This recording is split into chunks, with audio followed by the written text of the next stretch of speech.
By the fall of 1944, American tank crews in Europe faced a stark new reality. Their trusty M4 Sherman, the backbone of U.S. armored forces since North Africa, was suddenly outclassed on every battlefield. German Panthers and Tigers stalked the fields of France and beyond, their thick-sloped armor shrugging off the Sherman's 75mm shells and their long-barreled high-velocity guns picking off Shermans at ranges where U.S. crews could barely aim. Letter after letter came from GIs pleading for a more powerful tank, something that could stand toe-to-toe with the latest German designs. Their prayers seemed answered by the looming arrival of the M26 Pershing, a 46-ton assault tank bristling with a 90mm cannon and coated in sloped, heavy armor. Frontline men dared hope they would finally have a fighting chance. And yet, when the question came to America's most celebrated armored commander, General George S. Patton, Jr., about swapping Shermans for Pershings, he balked.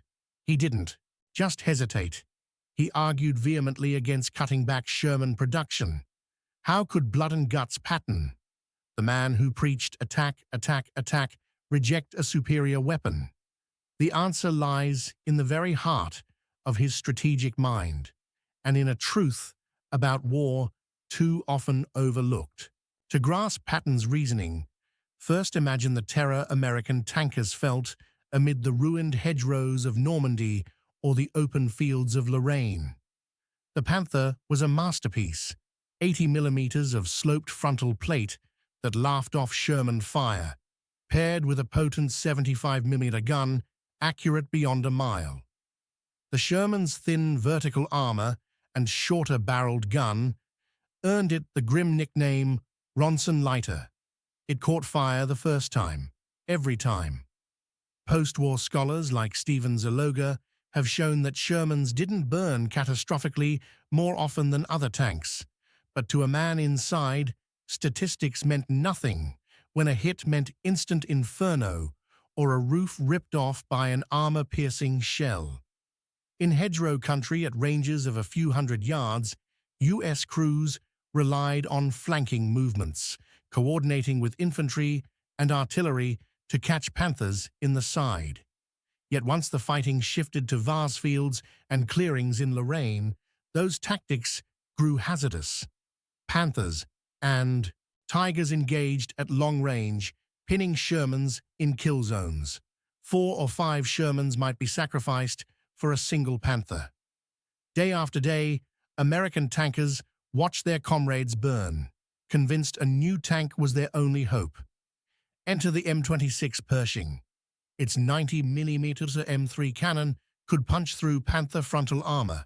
Its thick, sloped steel survived even a Tiger's 88mm rounds. At last, U.S. crews thought, a tank that could match the Wehrmacht's best. Yet Patton refused to divert factories from churning out Shermans. To him, the Pershing was not salvation, but a strategic disaster in disguise.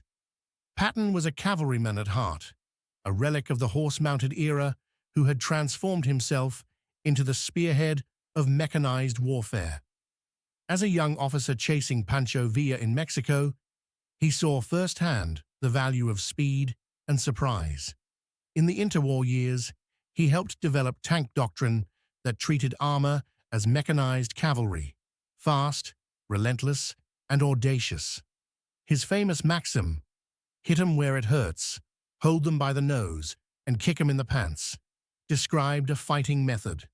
Fix the enemy in place with infantry and artillery, then send armored divisions racing around the flank to sever supply lines, destroy command posts, and sow panic. This was war as conquest and maneuver, not slugging matches in open fields. For Patton, victory depended not on the single best fighting tank, but on the right tank for the campaign.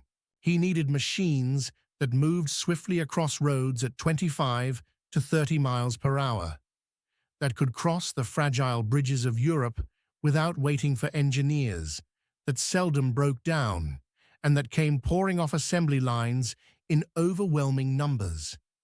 In every one of those requirements, the Sherman excelled. Reliability was Patton's first obsession. His favorite variant, the M4A3 with Ford's V8 engine, was a marvel of mechanical simplicity and ruggedness. German tanks, by contrast, were over-engineered.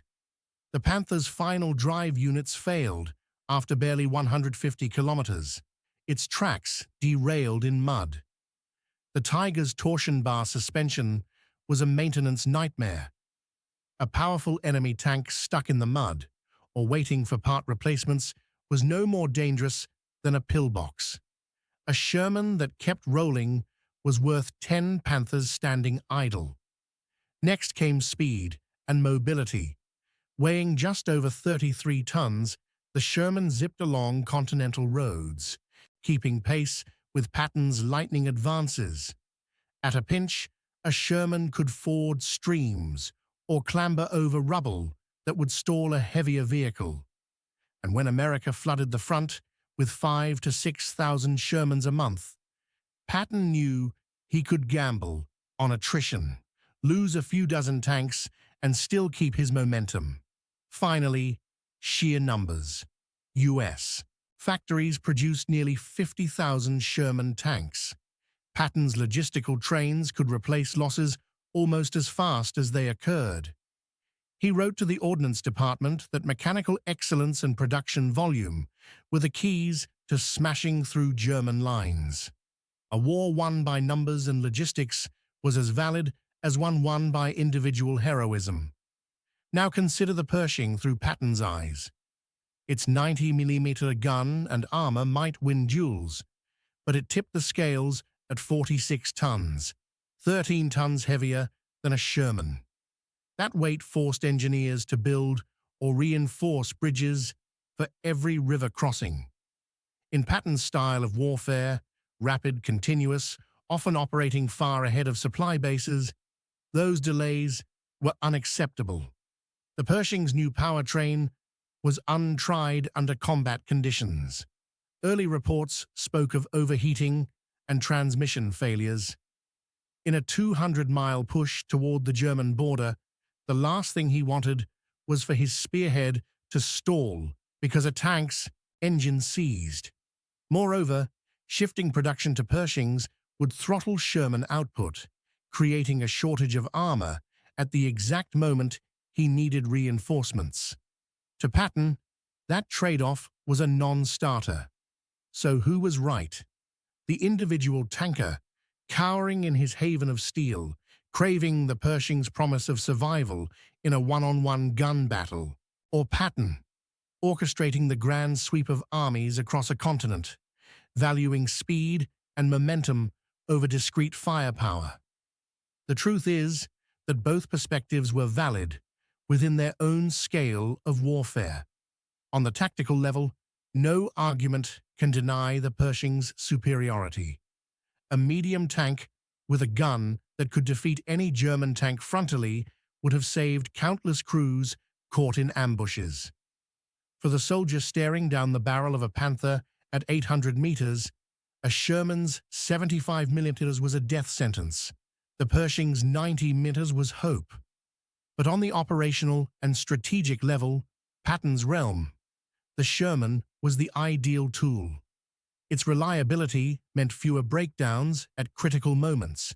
Its speed fueled breakthroughs that led to encirclements. Its numbers sustained the relentless advance that kept German forces off balance. Patton wasn't blind to the Sherman's flaws. He constantly pressed for the 76mm gun upgrade and improved ammunition. Yet he judged that those incremental gains did not outweigh the Sherman's proven strengths in a war of movement. This clash between the best weapon and the best war winner is a lesson in military philosophy. Wars are not won by single duels, but by the coordination of countless units, by logistics, by timing, by momentum. While tank crews demanded the most lethal tank on the battlefield, Patton demanded a system that could crush entire armies. As Allied forces raced across France, liberated towns, and surged toward the Siegfried Line, Patton's choice proved its worth. Hurricanes of steel and fire rolled over the Reich's defenses, and though Pershing's did eventually arrive in strength, they never replaced the Sherman as the mainstay of U.S. armored might. Patton's doctrine of speed and reliability carried the day. So cast your vote.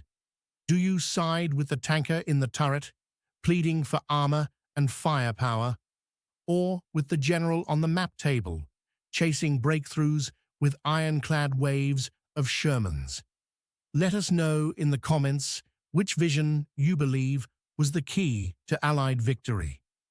If you enjoyed this deep dive into armor and strategy, and you'd like more stories like this, please like the video, subscribe to the channel, and ring the notification bell. Thanks for watching.